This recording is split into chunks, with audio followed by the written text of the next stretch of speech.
Hey, what's going on, everybody? It's the CD guy, Johnny Z here. Thank you so much for tuning back into the channel, and it's that time of year again. Time to look at the 10 best and 5 worst rock and metal albums of 2025 so far. You know, every year I always do this list too early, but seeing that we're 6.5 months through 2025 now, I think it's about time to do this video here. And, 2025 has seen, a real lack of, I'd say, major high-profile releases, but that doesn't mean that there has not been some great stuff in the world of rock and metal. So what I'm going to do is count down my 10 favorite albums of the year so far in rock and metal, and then the 5 worst at the end of the video. So let's get started here with the best. Coming in at number 10, let's go with Pink Floyd, Live at Pompeii. So glad that we finally have an improved audio version of Pink Floyd's iconic performance at Pompeii. It's essential Pink Floyd here, captured from the 4K restoration of the performance with an all-new mix by Porcupine Tree Steven Wilson, and his name will pop up again later in this list, by the way. But, he's also a huge Pink Floyd fan and did a great job, I'd say, of reimagining his performance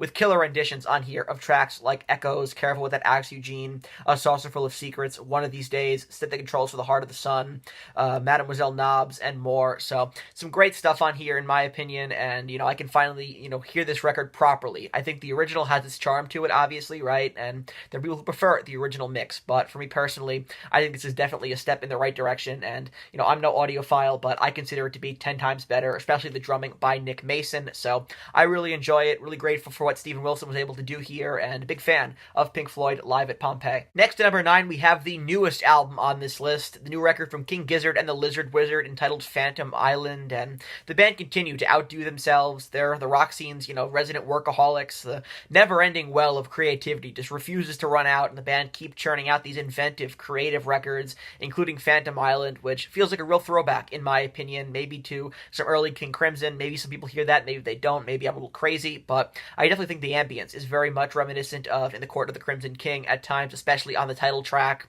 I think it's very 70s in places as well here, and the band continuing here with, a psychedelic approach, and nobody in the rock scene is doing psychedelia like King Gizzard are right now, and this record is a fun listen. It's pretty trippy, but lyrically also a bit open and vulnerable too. Number 8, I'm going to go with Jethro Tull and Curious Ruminant.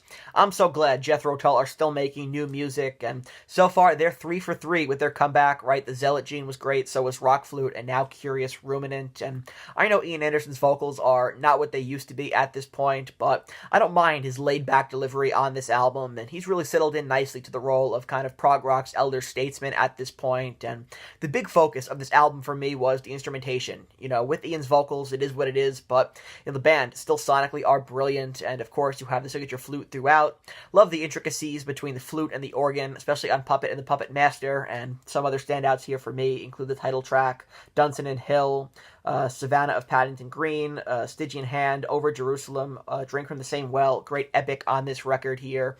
The vocals may not be, all there anymore, may not be what they were from Ian Anderson, but definitely don't take these later era career Jethro Tull releases for granted. Next, at number 7 here, I'm going to go with one of my most anticipated metal albums of the year. At the start of the year, when I did that countdown, I talked a little bit more about my excitement for this record, and it definitely did live up to the hype. Of course, I'm talking about Blood Dynasty by Arch Enemy.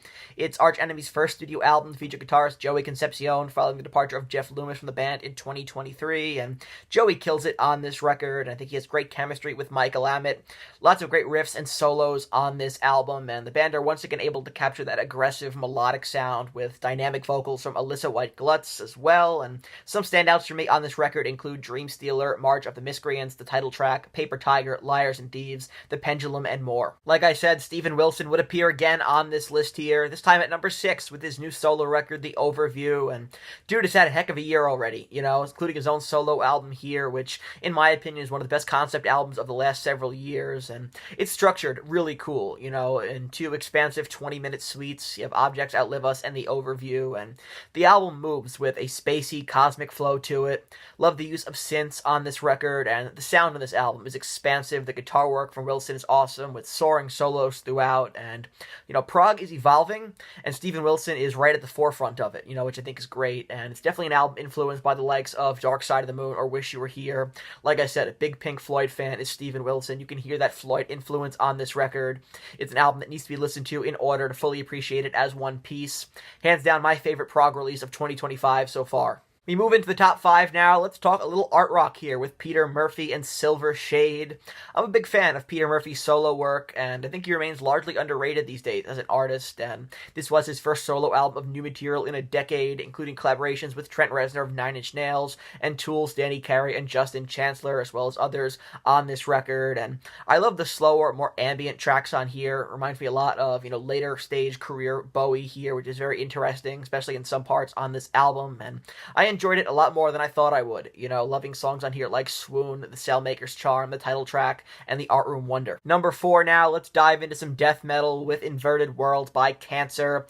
Not sure if this is an unpopular opinion or not, but I think Cancer are currently doing some of the best work of their careers with their 2 most recent studio albums, and quite honestly, I prefer it to their early stuff. The band just sounds so polished and focused, not to mention aggressive and thrashy as ever. Inverted World feels like a continuation of 2018's Shadow Gripped in a lot of ways, and it's really becoming interesting to see so many of these classic extreme metal bands, whether they be of the death or thrash variety, doing some of the best work of their careers so late into their catalogs, with bangers on Inverted World that I really enjoy, like Enter the Gates, Until They Died, the title track, 39 Bodies, Amputate, Covert Operations, Jesus for Eugenics, and Corrosive. Cancer are no exception to that. Top 3 here for my number 3, I'm going to go with Screaming of the Valkyries by Cradle of Filth. They're a band who don't have a lot of misses in their catalog, and their 14th studio album, Screaming of the Valkyries, is an absolute beast of a record, just unrelenting from beginning to end here, right? You have a great blend of thrash, hardcore, classic black metal, and death metal all in one melting pot, and the production on this album is perfect, I can definitely hear a bit of a throwback to records like Damnation or, Nymphetamine as well. And this album is the first to feature new members, Danny Burbage on guitar, and Zoe Marie Fedorov on keyboards and female vocals. She sounds fantastic. Love her performance on White Hellbore. Some other standouts on here for me include To Live Deliciously, great opener, Demagoguery, which is just classic Cradle of Filth. Same can be said for You Are My Nautilus, which is fantastic, Trinity of Shadows, Malignant Perfection is great.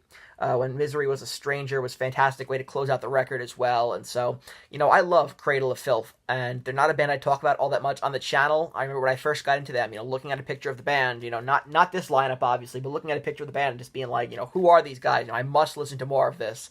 And, they're a band that I definitely should talk about more, but Screaming of the Valkyries is, in my opinion, their best record in a long time. Number 2, let's go with Skeleta by Ghost.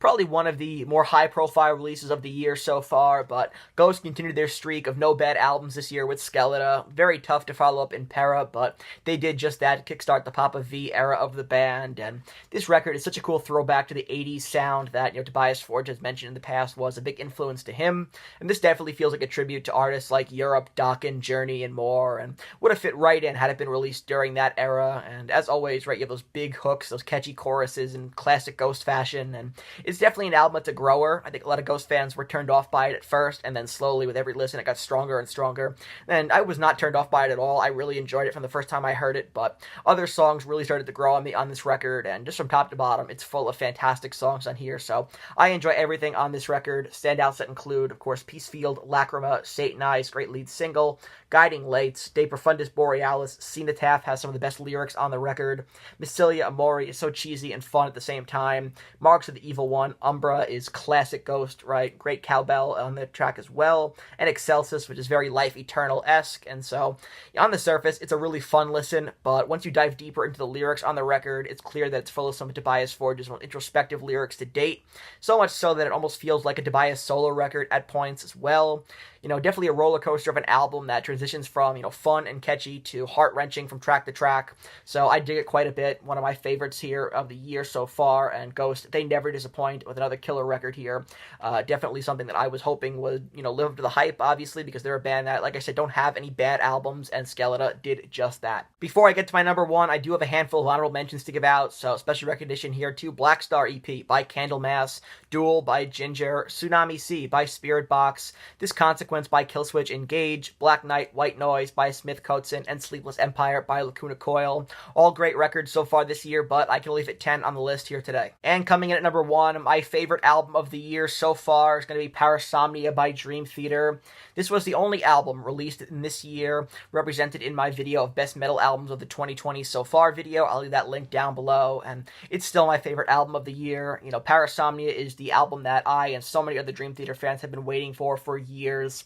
The Mike Mangini era was fine. There's some really great moments there, but the band kind of fell into a, predictable approach where their records were getting very paint-by-numbers Dream Theater, and I think the return of Mike Portnoy to the mix added a newfound creative revival for the band, and it's an amazing reunion album, with Portnoy, who had not drummed on a Dream Theater record since Black Clouds and Silver Linings, and so it's some of Dream Theater's best work in years, in my opinion. The epics, don't feel as formulaic. James LaBrie, who still gets a lot of flack for his vocals, sounds the best he has in a long time as well. John Petrucci brings a lot of fresh ideas to the table, and Mike Portnoy's presence behind the kit is instantly noticeable.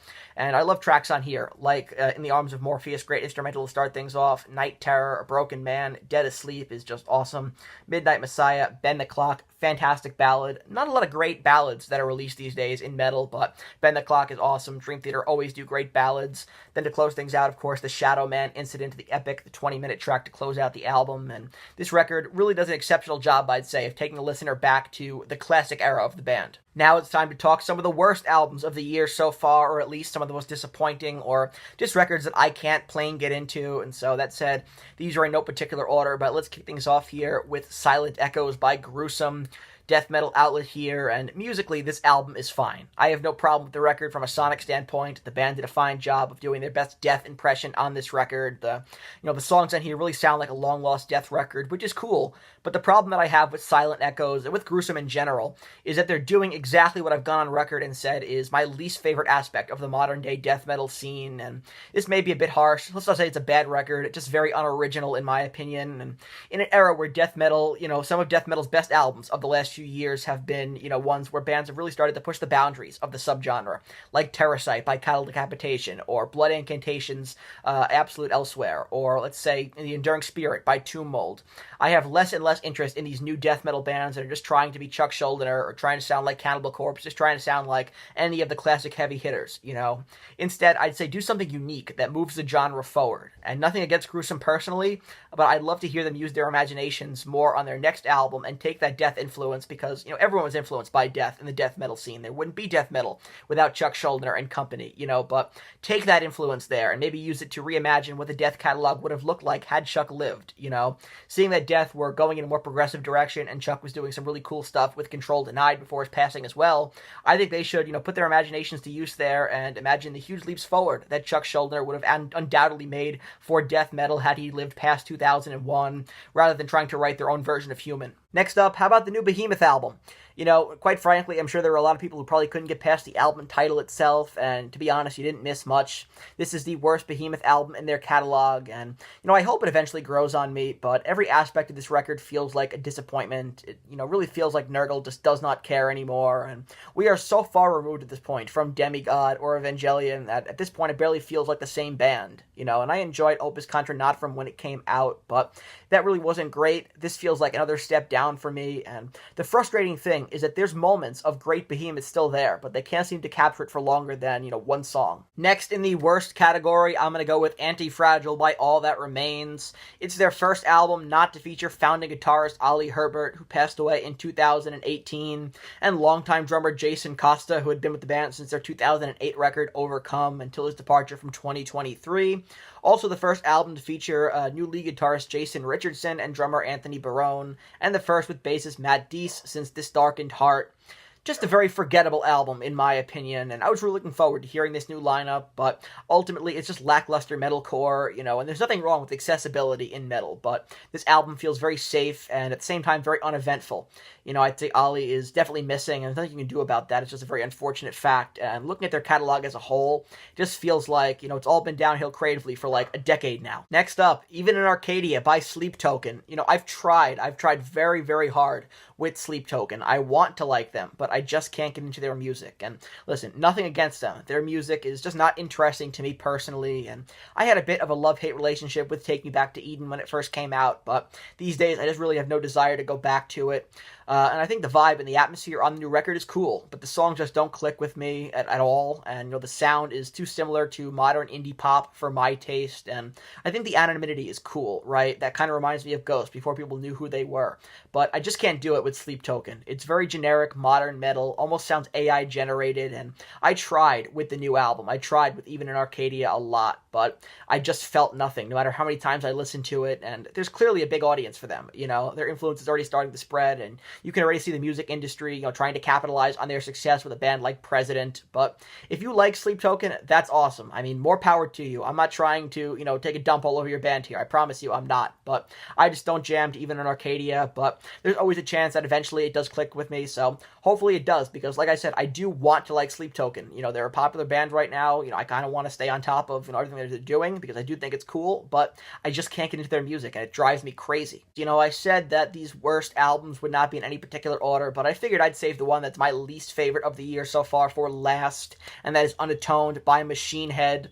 What a disappointing album by the band. I mean, it's an album dominated by big choruses and generic riffs, and Rob Flynn's harsher vocals sound absolutely fried in my opinion, but I do dig the dual harmonies with Jared, but the whole thing feels very safe, and I enjoyed Of Kingdom and Crown when it came out, but I was hoping this record would grow on me too. It just didn't. I just can't get into it. You know, I think it's time for Machine Head to move in a different direction on their next one, and the thing is, Rob Flynn is just not the same musician that he was when he made, you know, The Blackening or Burn My Eyes, and he basically just does whatever he wants these days. So that wraps up this video here, sharing with you guys my picks for some of the best and worst rock and metal albums of 2025 so far. If you enjoyed this video, please give it a thumbs up, subscribe to the channel down below, turn on the bell for notifications so you don't miss a new upload, and be sure to let me know down in the comment section below what are your thoughts on my picks and what are some of your favorite and least favorite rock and metal releases of the year thus far. I want to hear from you. And until next time, it's the CD guy, Johnny Z, signing off. Take care, everybody.